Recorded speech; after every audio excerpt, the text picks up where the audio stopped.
Lição 8. A renovação espiritual do crente. E o texto áureo está em 2 Coríntios 4,16, que diz assim: por isso, não desfalecemos, mas ainda que o nosso homem exterior, significa o homem adâmico, como eu e você fisicamente, se corrompa, como de fato, o nosso ser externo, mesmo com todo cuidado e saúde, mas ele vai retornando ao pó. O interior, o homem interior, contudo, se renova de dia em dia. Como conseguir essa maravilha? De o homem interior se renovar de dia para dia, através do Espírito Santo.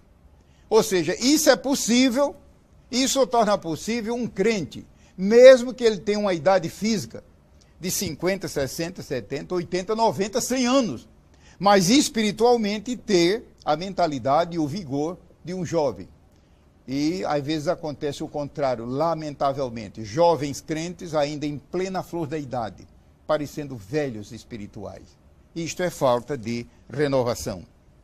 A lição, ela contém 3 grandes tópicos. Eu digo grandes, porque ela envolve outros que uma lição apenas sobre um assunto não comporta.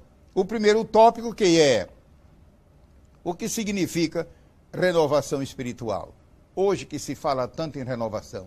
Renovação política, renovação acadêmica, renovação disso, renovação daquilo, renovação de estoque. Renovação é o termo, mas espiritualmente não esqueçamos. Se nós não cuidarmos de nos renovar espiritualmente do Senhor, nós entraremos pelo caminho da velhice espiritual. O segundo tópico que é a necessidade da renovação. Por quê? E o terceiro é a constância, que não basta a pessoa declarar e sentir-se renovada no espírito, restaurada, revigorada, reavivada, como queira usar o termo, avivada, é preciso manter o avivamento.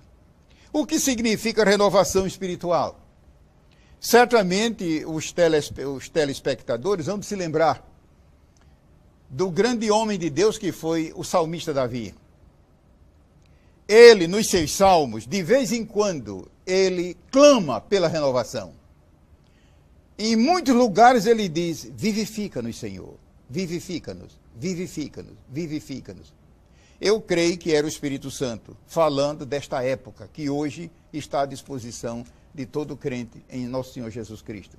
Pergunto eu, será que Davi experimentou aquela época? Eu não digo que não, porque, quem sabe, pequenos casos de renovação.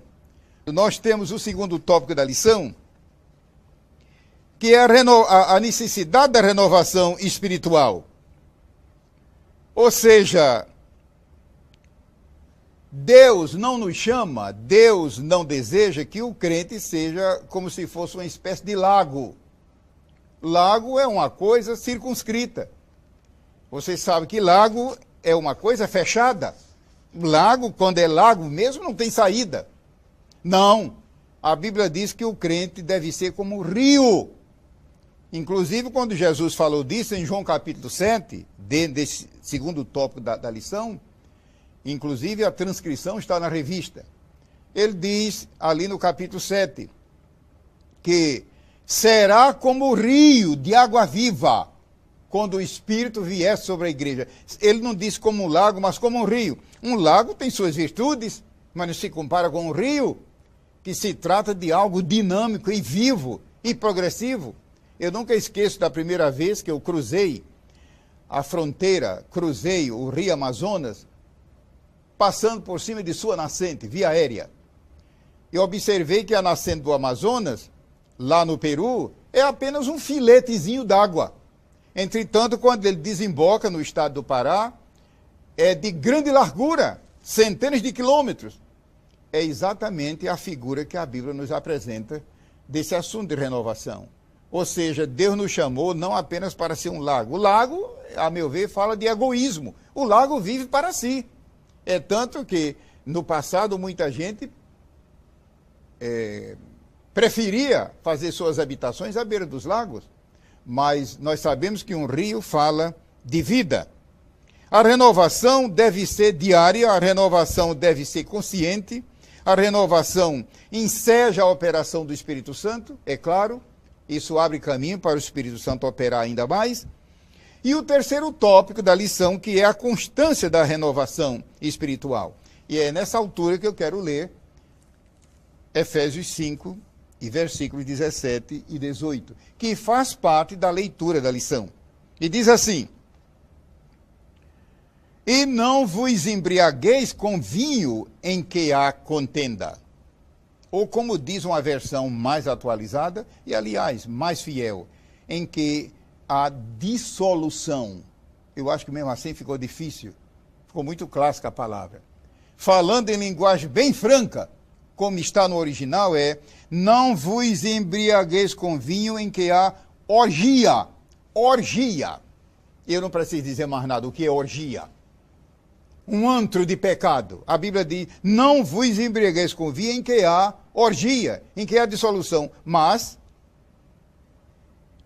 então eu pergunto, basta a pessoa se afastar do mal? Eu vou ler novamente o versículo. Não vos embriagueis com vinho em que há contenda. Mas, dá para entender o sentido dessa conjunção coordenativa adversativa? É Deus dizendo de que não adianta você apenas se afastar do mal. Eu não sou criminoso, eu não sou isso, eu não sou aquilo. Ótimo. Mas isso não basta. A Bíblia diz que devemos evitar o mal, porém, sermos cheios do Espírito. Mas enchei-vos do Espírito. E eu creio que a maior parte já sabe que essa expressão não se consegue tradução para a língua portuguesa, a não ser um comentário muito longo, porque a frase, como estamos vendo, ela está no imperativo.